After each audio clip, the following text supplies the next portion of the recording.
Greetings. Hello. Hey, Jason, how are you? Addison, how are you, my good man? It's great to be here. I'm doing well. I'm doing very well. I'm excited to be a part of this show. Good. This is my first go through on This Is In, and this is my also my first live one. So this is going to be also Hey, entertaining. yeah, so you're in for a treat, folks. Yep. Um, So I put the suit on too. So yeah, you look this good. is You this look is a good. big deal. Big Well, deal. I'm glad you're wearing your suit because we have we have some special news, some breaking news. No, we are here because this is the sixth year of the AARP Community Challenge Grant. The AARP Community Challenge Grant is launching today. So thanks for joining me. We're going to talk a little bit about the grant and how folks can learn more information on it. So appreciate you being here. It's a special day. Yeah, community challenge grant's always a great. The kickoff of that is always a good start. A Yeah. lot of good things come from it.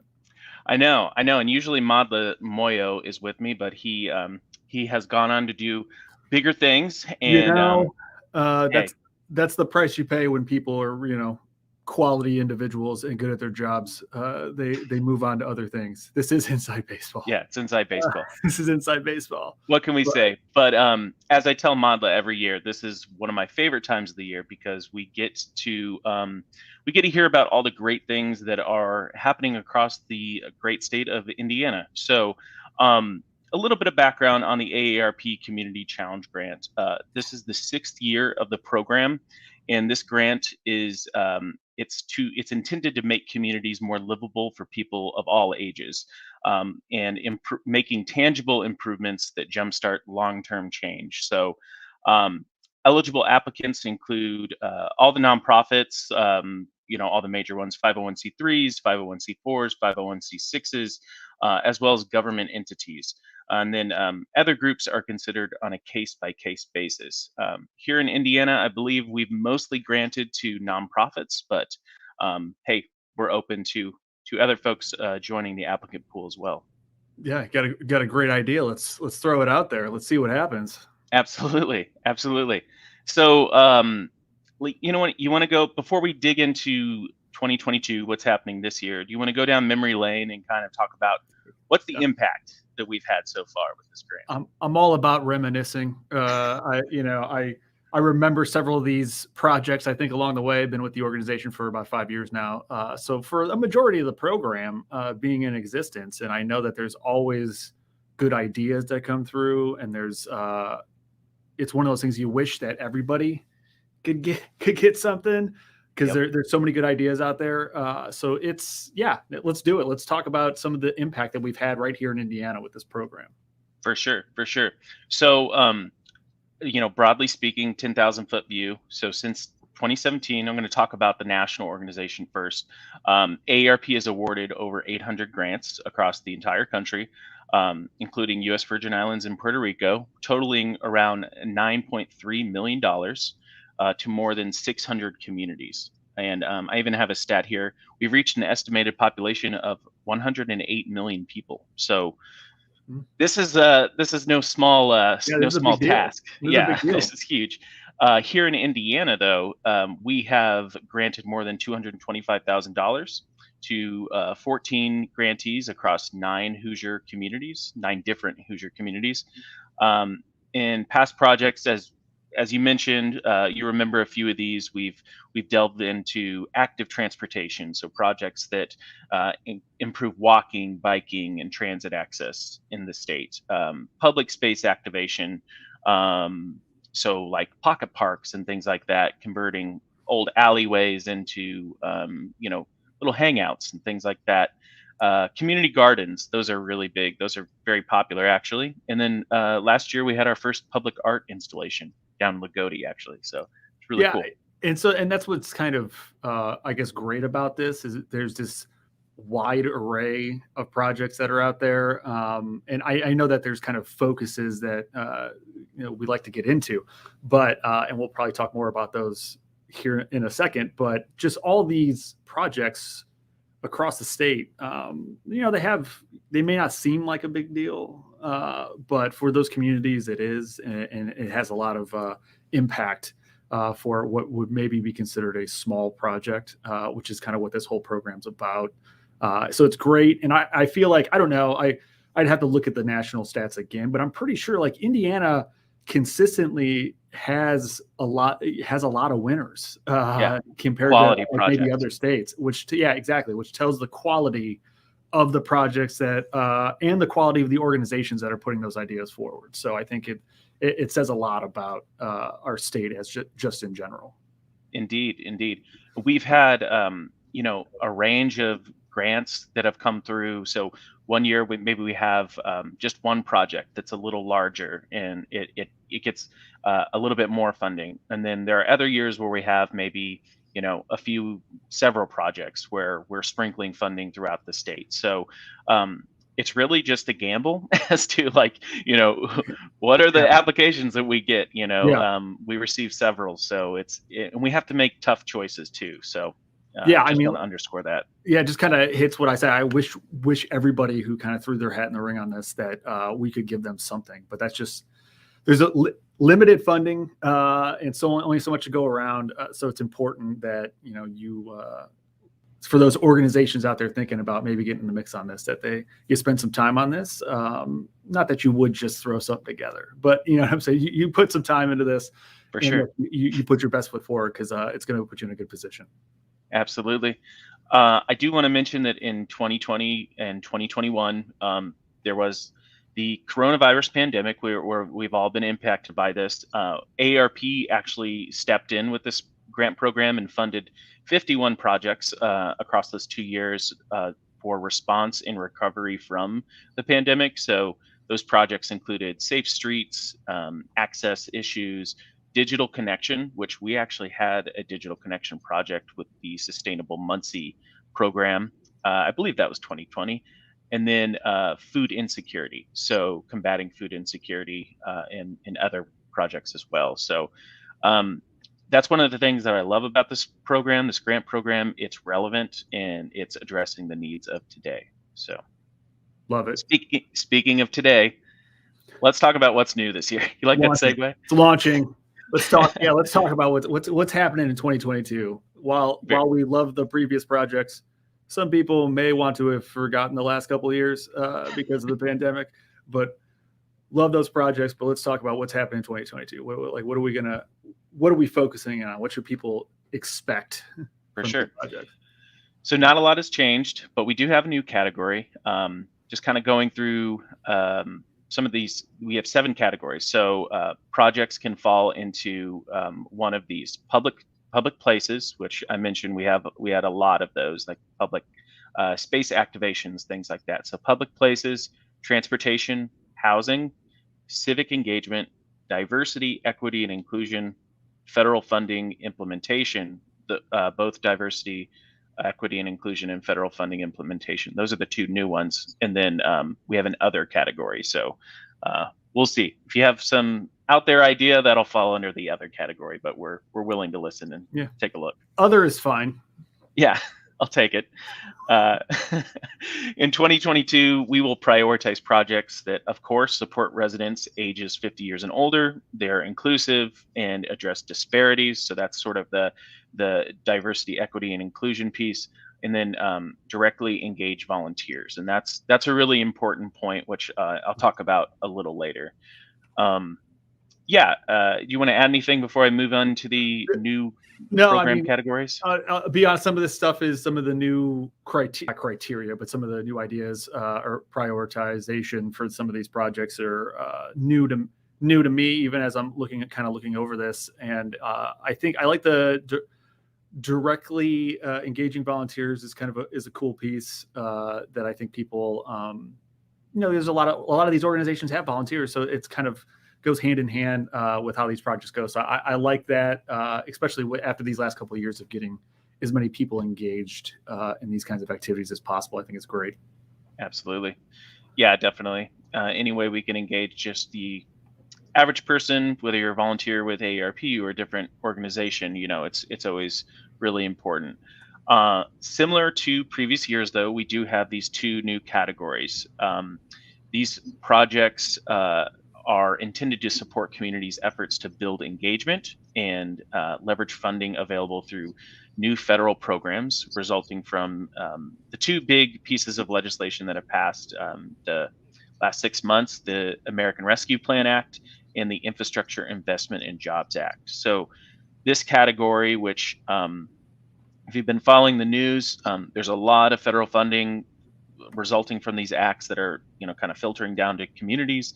What we're hoping to do is, with the Community Challenge Grant, leverage some of that federal funding with our Community Challenge Grant funding. So these projects will engage residents in decision making around future investments in the community using that federal funding, and then just also making additional tangible improvements to projects that are already underway using that federal funding. So it's just a way to basically make a bigger project, make a bigger impact from a larger project. So yeah, obviously, I mean, these organizations that are trying to fund these projects or are trying to fund them, hence why they're putting in for a community challenge grant or whatever it might be, or other organizations that can fund some of these things.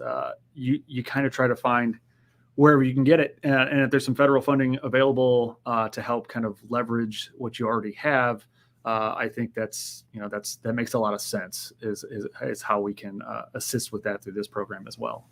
Indeed, and as you mentioned that, it kind of gets me thinking that this is maybe a way to get nonprofit partners and local government partners to work together on projects, and engaging even more residents. So yeah, I think the cool kind of pooling resources, if you will, it just kind of is putting it all together to get that project over the finish line. I think just makes a lot of sense. Absolutely. All right. So you've heard it, folks. Those are the 7 categories that we'll kind of be filing our projects under and reviewing. As we mentioned, some important dates. So today, right now, you can go live. You can go right now to the Livable Communities webpage. We have a blog post up on our webpage, the AARP Indiana webpage, right there, aarp.org/in. And you'll find more information on the application materials, important dates, things like that. But I will go over those right now. So applications open today, January 25th. They are due March 22nd at 5 p.m. Eastern time. So get those in, and if you have questions in the meantime, reach out to us. Yeah, don't wait to the last minute. For those of you that are thinking about this, look, I'm not one to say I'm Johnny on the spot with getting stuff in on time. And I understand you're not bad. You might need to take some time to assess the situation of what you need to do. But exactly. It's open today. We're telling you today, get with your people, start putting this thing together, and don't wait until like the last minute on March 22nd, because it's going to be here before you know it. Yeah, no, absolutely. You have about 2 months. So hopefully, if you have questions, feel free to reach out in the meantime. Yep. And then projects are supposed to be completed by November 30th of 2022. So if you haven't noticed, we're launching this a little earlier than previous years. I think we're doing that because we want to maximize those warmer weather months that we have, especially here in Indiana, and then also just give you folks more time to implement your projects and make a bigger splash. Yep. So due March 22nd, applications at 5 o'clock p.m. Tips for applicants. So Jason, when we've been rolling this program out for about 6 years now, I get a lot of questions about, like, how can I maximize my application? How can I, get your eyes on my application?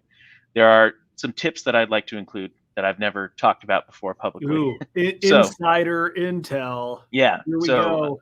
Here we go. Get your pen and paper ready. Take exactly. some notes. So yeah, here's the scoop. So essentially, some tips for applicants. Public facing projects always do really well.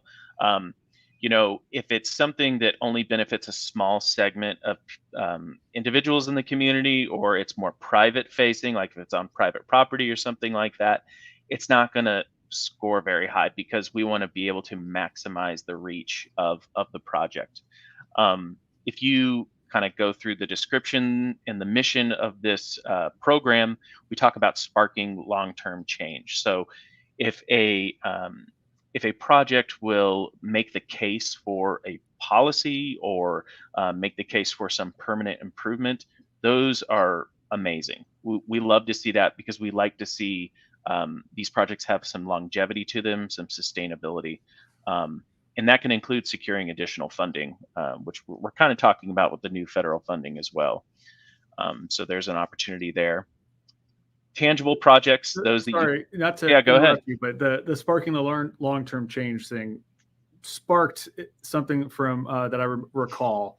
Now, this is years back up in Fort Wayne, if I Yes. recall, where there was, and I don't think it was a community challenge grant, but it's kind of like it might have been. You're gonna have to correct me.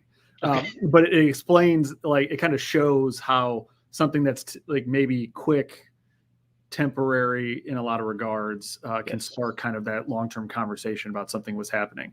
And it was up in Fort Wayne where there was a project that kind of was with the Better Block folks to highlight this one part of the city where traffic was kind of going way too fast into a residential area, but also showing how you can open it up for, bike lanes and kind of little some outdoor settings and things of that nature. And I know you were heavily involved with that. So not to derail us, but like that reminded me that that's kind of an idea of something that helps to, while it was temporary, it gets everybody thinking about, well, this is something that maybe we can actually do long-term. So yeah.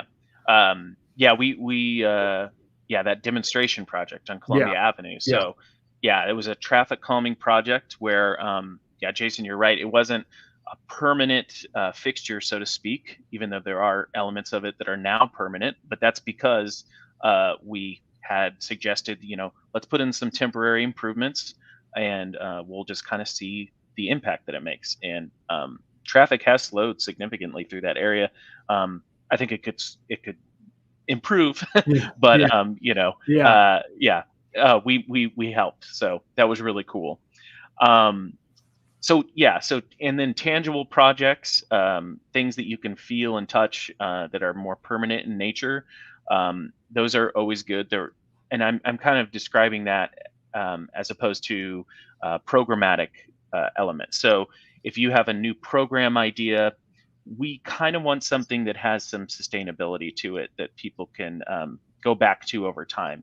Oftentimes programs, they're somewhat short-lived, but just take that information and run with it. And then also we talked about projects that utilize volunteers. That's really important. And then always innovative thinking outside the box is helpful. I think there was a project, also another project in Fort Wayne that was very significant where it had multiple layers to it, right? It was like a public spaces project. It had a storytelling element to it. That was with our friends Bridge of Grace, which you'll hear about in a couple weeks. So think about ways where you can kind of pull a lot of different ideas together. Those always do really well. Yep. All right.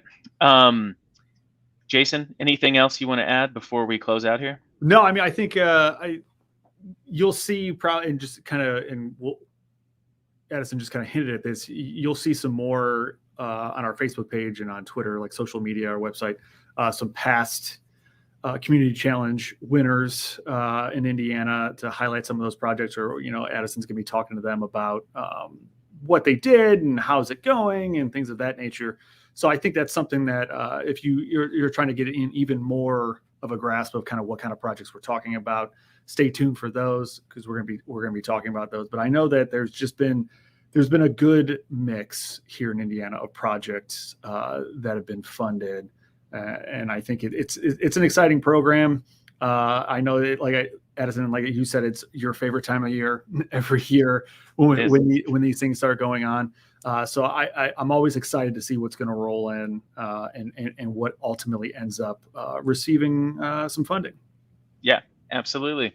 As Jason mentioned, we will be interviewing past grantees and learning a little bit more about their community challenge grant experience in the month of February. So those will be little reminders that you should get your applications in and spread the word. Share this video if you can. Share it on Facebook, wherever. Send it along to those organizations that you think would benefit from a program like this. So, just really quickly, can we plug that website once again, where you can find information on the application materials and the due dates and all of that good stuff? It's aarp.org/in. That is our state webpage, and we have a blog there that leads to more information on the Community Challenge Grant. Dan, do we have the email address? If folks have questions, they can email communitychallenge@aarp.org. That's if you have, some question that you might need to talk to someone directly about. So something very specific. Feel free to email communitychallenge@aarp.org. Yeah, that is it for us. Again, I want to remind you of those dates, if I can find them. Applications are due March 22nd at 5 p.m. Eastern time. Don't hesitate. Get on it. Get on it. Get on it. Talk to your people. Put that proposal together. Get that idea out there. Send it in, and we'll, see what happens. That's right. And I'm excited, like I said, to see what happens going forward. Put the plug in one more time to stay tuned to this space, to hear from previous winners and see what their stories are. I think it'll be helpful. Yeah, give it a shot. Check it out and reach out if you have questions. We look forward to reviewing your application soon. Thank you, folks. Thank you.